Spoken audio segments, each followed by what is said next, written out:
And right now, welcome back to the show, musician Austin Moe, who has a tremendous new song out called Unwanted. Austin, welcome back to the show. Great to see you again. Thanks for having me. It's a great honor. And you and I talked about a year ago. You were out there talking about a song called The River. So let's just kind of touch base. How has the past year gone for you? You know, when we talked then, there weren't really a lot of gigs out there to do, really, most places. But now, even where I live in Southern California, I was talking to a band a little bit earlier. Now, even here, I use the example of when the Whiskey Go Go is open for business. That tells me that you can have shows pretty much anywhere. Oh like yeah, like last definitely. summer, I was mostly talking to bands who were like, "Yeah, we played in a field in Colorado, and it was really spread out." And when the whiskey and the Troubadour are open here in LA, it's all systems go. So, where are you now versus a year ago? What have you done over the last 12 months, really? Well, the last 12 months, going back to the river, that was released in Yeah. December. I want to say I think it was 19th. So Yeah, that'll be coming up on a year now. yeah, that And that that's so I was surprised it had been that long since I talked to you, but I looked through my old notes and I'm like, "Oh, that was in the middle of December last year." So, yeah. yeah. Yeah, so that'll be cool to celebrate. It'll be like my first anniversary It's of a your song, you it's your know. Riverversary. That's right. You can use that. Yeah. That's for Yeah, no. free. Thanks. Yeah, so, you know, with the pandemic and everything being shut down, um, it also unfortunately, closed down 100% for the most part of the clubs in the US. Sure. But the pro that I experienced from most of the cons that, was plaguing the United States is all the rock stars were at their house too. They couldn't go anywhere, really. I mean, for probably over 6 to 8 months, nothing was happening for a majority of the music scene, Yeah, sure.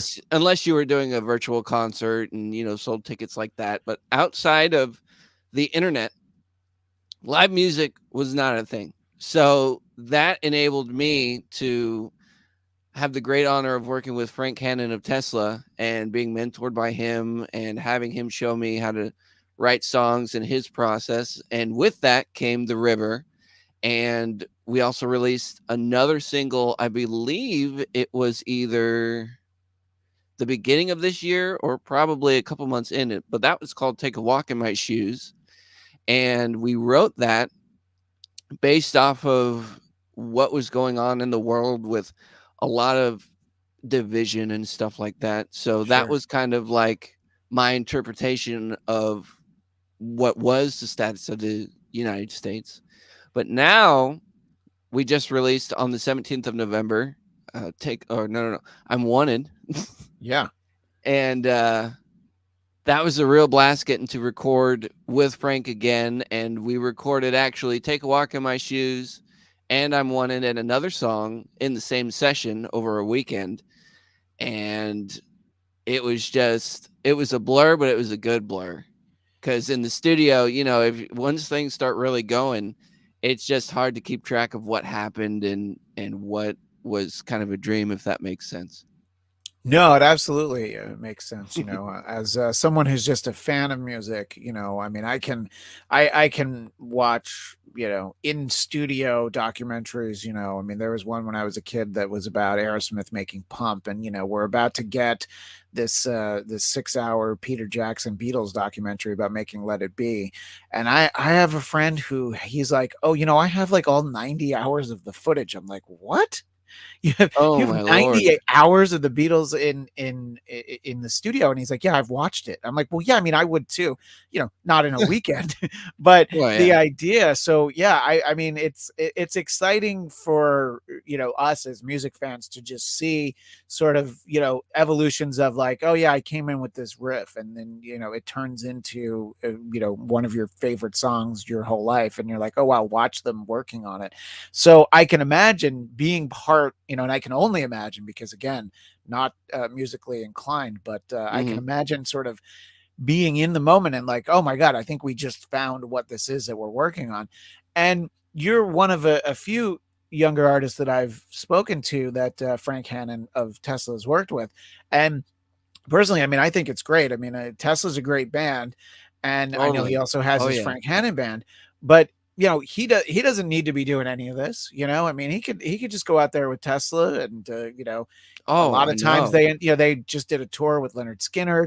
I saw them a few years ago with Def Leppard and Poison. They're always out there, Hmm. and he could do that's a you probably a good living to do that. But I love that he's so interested, and he seems like he's really involved, right? I mean, you said that you guys recorded 3 songs when you worked with him, right?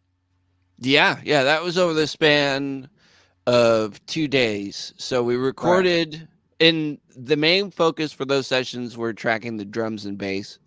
And if the guitar solo was really good in the moment, we kept it. And so actually, the guitar solo in this song is from that live studio session. It wasn't re-recorded or any overdub. There's a little bit of post delay and probably a little bit of verb on it, but other than that, it was from just in the moment recording with these two dudes that I hired out of Jackson, California. And when we went to record these songs, I was actually auditioning for people to be in my project. And so right, I had my ads up on Craigslist and Facebook and all these places. And a lot of them were, it was very like, I didn't think that I was being pretentious or anything. I was just like, look, you got to be sober. You got to be on time. You got to know your stuff. Like that was like my base rules. And so I got this message from this dude who's a bass player. He's like, hey, man, I really dig your stuff. I want to come down and audition. And I'm like, okay, so where you at? He's like, oh, I'm like an hour and a half past Jackson. And from Sacramento, that's already like an hour. So I'm right, like, right. hey, man, if you want to make the journey, I'm totally down to jam and stuff. And so we met up, we jammed. It was really cool. He had a great vibe about him. And so because it was so far and I had my audition later in the day, I was like, hey, dude, like if you want to crash here, it's totally cool. He's like, nah, we don't really know each other, so it's fine. Uh, I'll keep in touch and let's just, if you want to work together, just let me know. And I said, okay, cool. So he left. I called Frank and I was like, dude, Frank, I just met this really killer bass player. It was awesome. He says he's got a drummer that's really fantastic that he knows that lives up there. And then Frank, being in the moment kind of guy that he is, he goes, oh, so do you think they could record this weekend? I'm like, record what? He's like, well, I got some time in the studio available. So, if you want to teach them your songs that you wanted to record, and we could just bust them out. I'm like, uh, let me give him a call. So I called the bass player, and the bass player didn't know because I didn't say Frank Hannon. I was just like, yeah, Frank, blah blah blah. And he's like, Frank who? I was like, oh, the guitar player Tesla. And then he's like, I'm in. I don't care what needs to happen. I'm down. I'm Yeah, like, what about the drummer? He's like, well, I'm gonna make the drummer do it. And so he yeah, called the drummer. The drummer freaked out because he's known who Tesla was for a long time, and his parents loved Tesla. So he's like, "You're telling me we're gonna go record with Frank Hannon at Tesla on Saturday?" I said, "Yeah," and it was like late Monday night that we were having this conversation. I said, "But the only caveat is you guys have to live at my house for the whole week, right. and that's all we need to do is I'll teach you the songs to get ready to go into the studio. He wants these three 100% like dialed." And they were like, Yeah, okay. So I had these two dudes who I never met before. And thankfully, they were really cool guys and just really good hangs. They came down, we recorded, we busted it out. And the guys who are playing bass and drums are actually the dudes that I'm talking about in the I'm Wanted music video. So oh they wow. just got a really great persona about him. And when we shot the music video for I'm Wanted, um, I was actually leaving to go to Boston to record that next day. So we recorded the music video. I got home at like 2 in the morning. I had an hour nap, and then I got up to get ready to go to the airport to fly to Boston to record with another producer that I'm working with.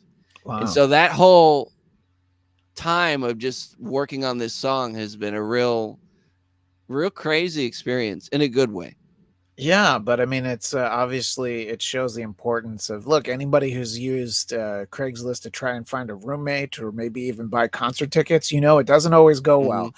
And Oh yeah. having an ad out there, it's honestly, it seems like it's great luck that it really worked out that way. But also, you need to find people that are willing to put the time in. Just to Totally. literally just a few minutes ago, I talked to these guys in a band named Strange Legend, and their drummer was Hmm. talking about we auditioned a bunch of singers, and I would say, we have like two or three songs. Why don't you give them a listen and tell us what you think? And they'd show up for the audition, and they'd ask what they thought about the songs, and like half the guys were like, "Oh yeah, I didn't listen to them," and it's like, you had to listen to three Yeah. songs. Maybe you only, Yeah. and I said That's. this to him, Hmm. maybe you only like one of them, and you can talk about it, but it's like you didn't even listen, and it's like I, Yeah. I don't understand. People trying to get gigs, trying to get hired, trying to get join a band or whatever. So it's great that you found some guys who were like, yeah, we'll blow off whatever we were going to do this week, and Hmm. live in a stranger's house. And Yeah. I mean that it's got to be great to find people that are that dedicated to it. And let's talk a little bit about Unwanted, because I listened to it a bunch of times before I talked to you, and I think it, to me, it's kind of got like a Ted Nugent vibe, and I mean that in the best way possible, Oh, because totally. it's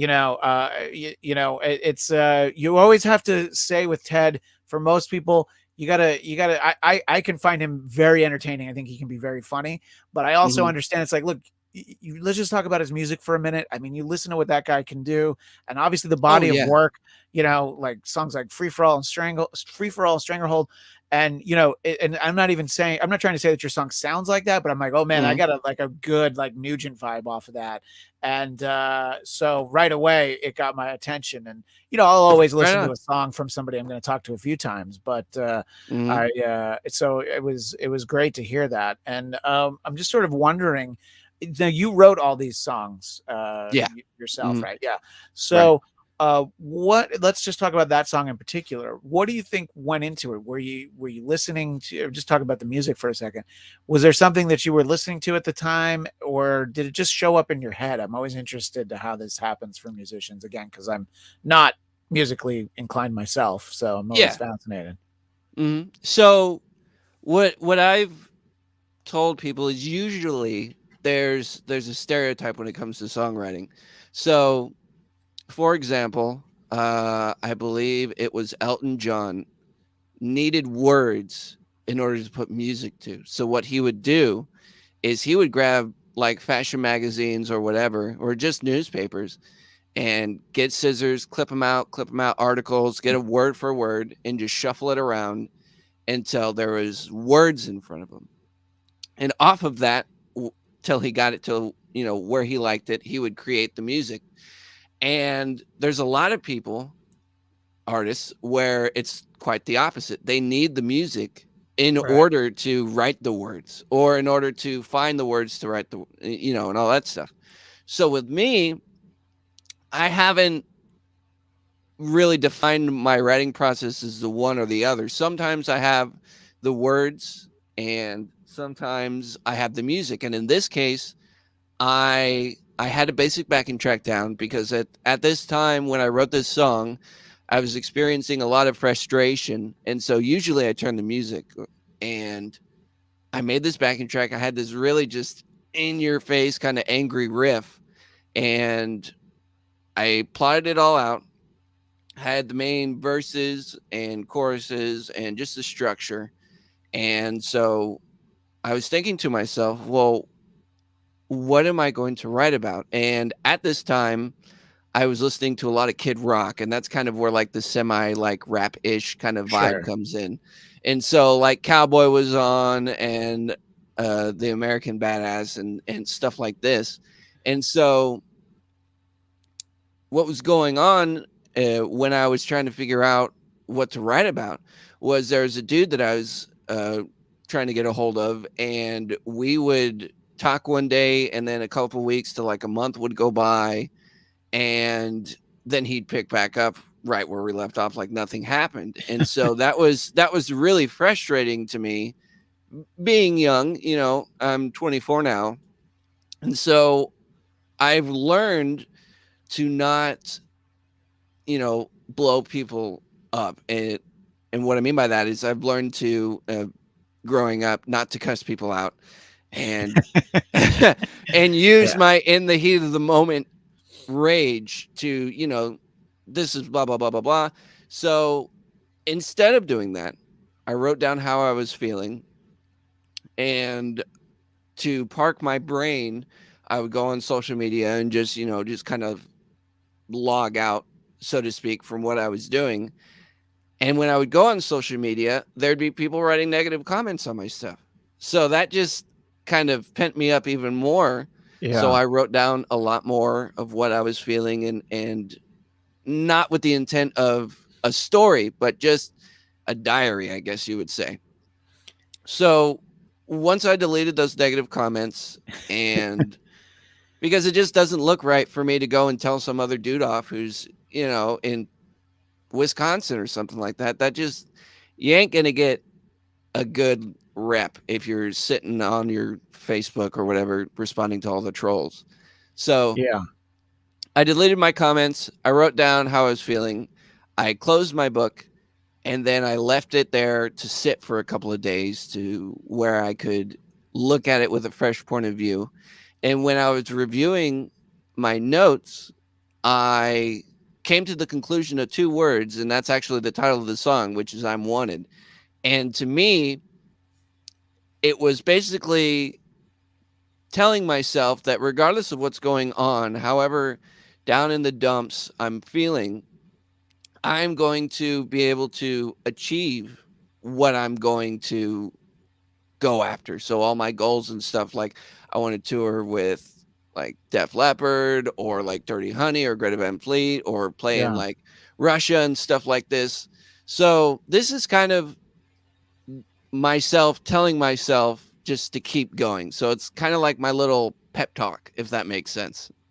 Oh no, it definitely makes sense, and it's interesting because any creative endeavor that you have, the best and worst thing you can do is solicit feedback from people. I mean, I'll look at a show or an interview I've done, and there could be 10 of the greatest, nicest compliments, but then there's Mm-hmm. one that says something, and sometimes it's like the exact thing that you're like, yeah, I really did mess that part up.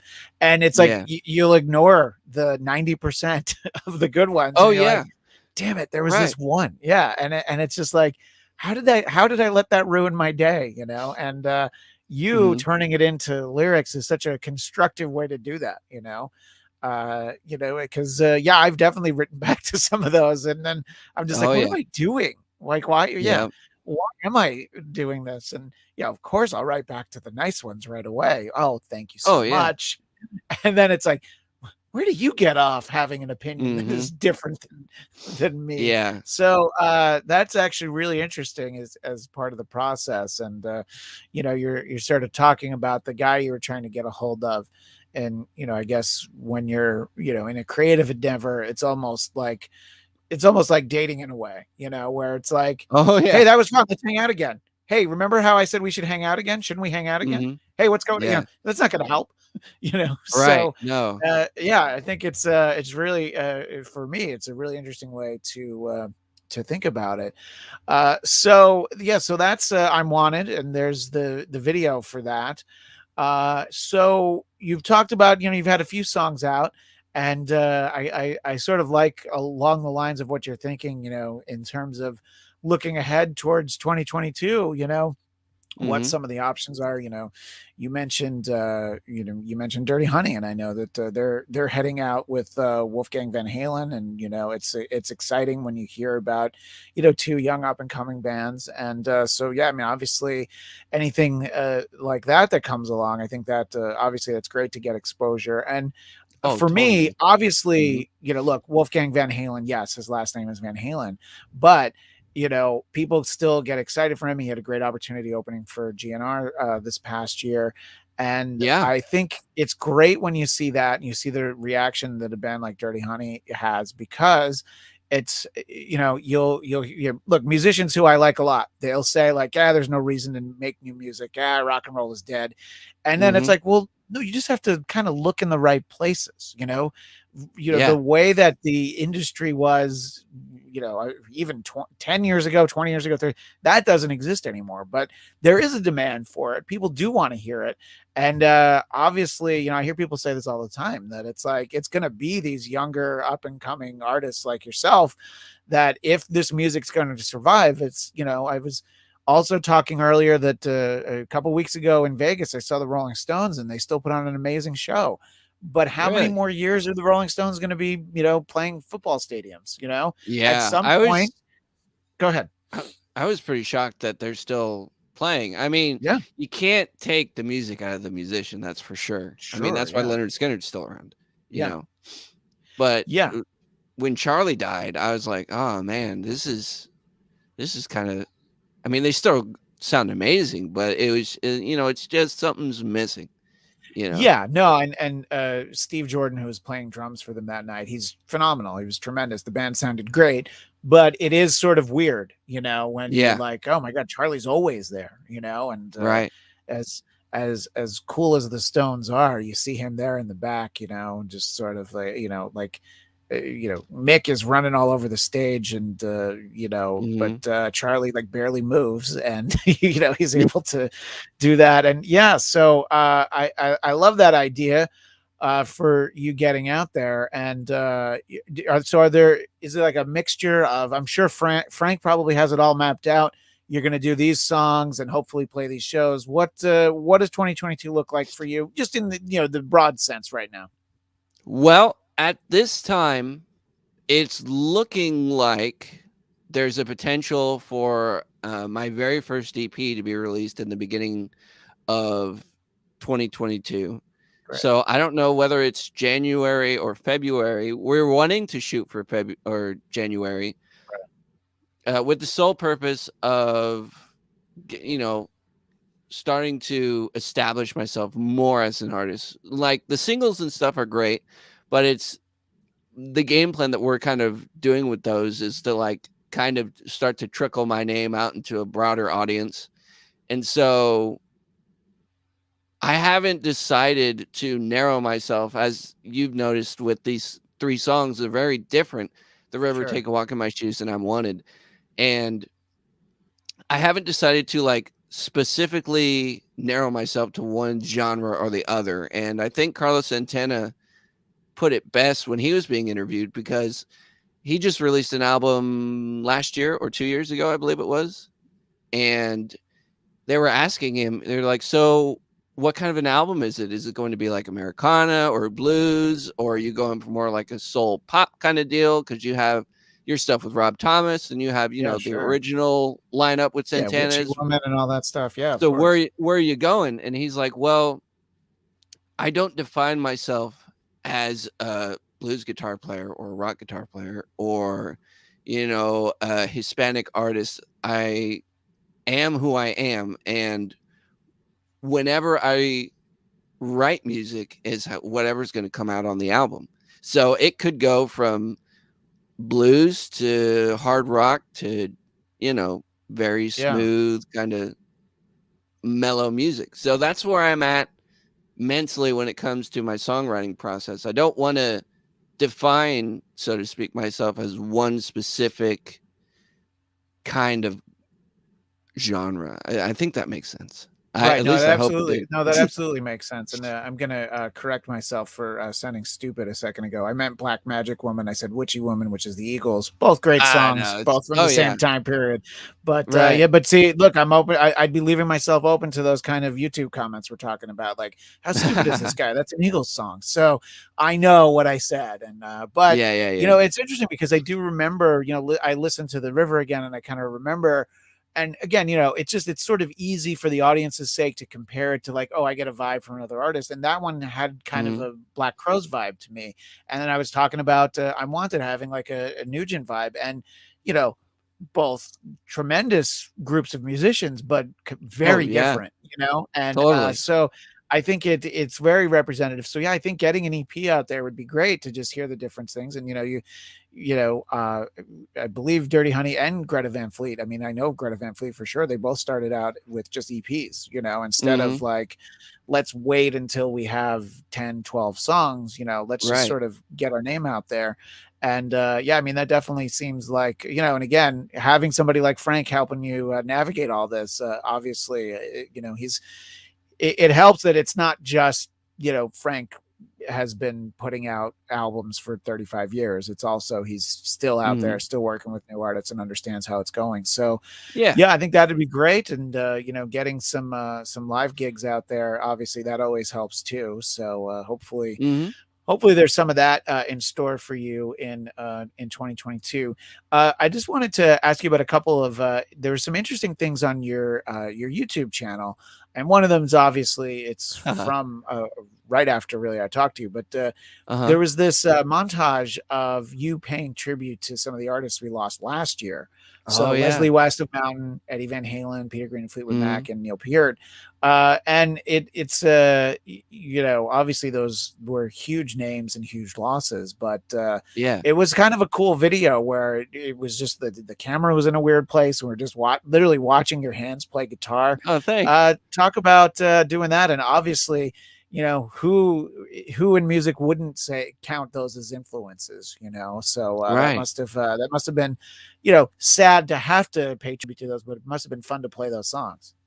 Oh yeah. Well, the thing with that video is I actually had a really it was just it was a super janky setup. I like almost duct taped my phone to my headstock on my guitar. So that's why like normal people have a GoPro, they put it on their guitar, it's like angled correctly. I had to mirror my phone to my TV and it was upside down. So I was like doing my best to get it on my headstock. And then I would have to like record it, do a little like demo kind of thing, look at the video, see it's upside down, flip my phone. So it's a lot of that. But I felt really compelled to do that last year because it was, I believe that was towards the end of the year when I Yeah. made it, almost the beginning of this year. And I was just looking at all the deaths that we had, my major influences. And like you said, Leslie West and Van Halen and Neil Peart. Unfortunately, I'm not a drummer, so I couldn't do anything with that. Yeah. But what I chose to put in that video were my favorite riffs that I had learned on the guitar when I was first picking it up. Most of those, minus Spirit of the Radio, were actually the very first songs that I ever taught myself on the Oh guitar. wow. And so like You Really Got Me and Mississippi Queen and there's a couple more. Oh, and Yeah. Peter Green, Peter Black Green Magic was in there. Woman. Yeah. And Or as so I yeah, call or as I call that song, Witchy Woman. yeah. And so with that video, I really wanted to kind of pay homage to how I began playing guitar. And obviously, I'm just for my own sake, I'm working on my own production value, but I was still pretty happy with the patches that I was able to create for those songs with my guitar and, make a little bit of a mix and stuff like that to present to the world. Yeah, and obviously those influences, would be like I said for so many people. There were a couple other videos that I thought were things that I wouldn't have thought of. Also on the Austin Moe YouTube page, Peter Hmm. Gabriel's "Sledgehammer," which Ha! is a Oh, phenomenal man. song, but a completely different genre. And then Yeah. you're sort of like a weird rendition of the Gap Band's "You Dropped Bomb on Me," where it seemed like you're Oh, playing at like yeah. Lake Tahoe. But I mean, and it's like, Peter Gabriel, I think people think of basically for the sort of those few songs from the mid 80s and Mm-hmm. obviously there's the period that he was in Genesis. There's sort of that early part of his career, just a Yeah. tremendous talent. And, he just like churned out like four of the hugest songs of the 80s in just a couple year period.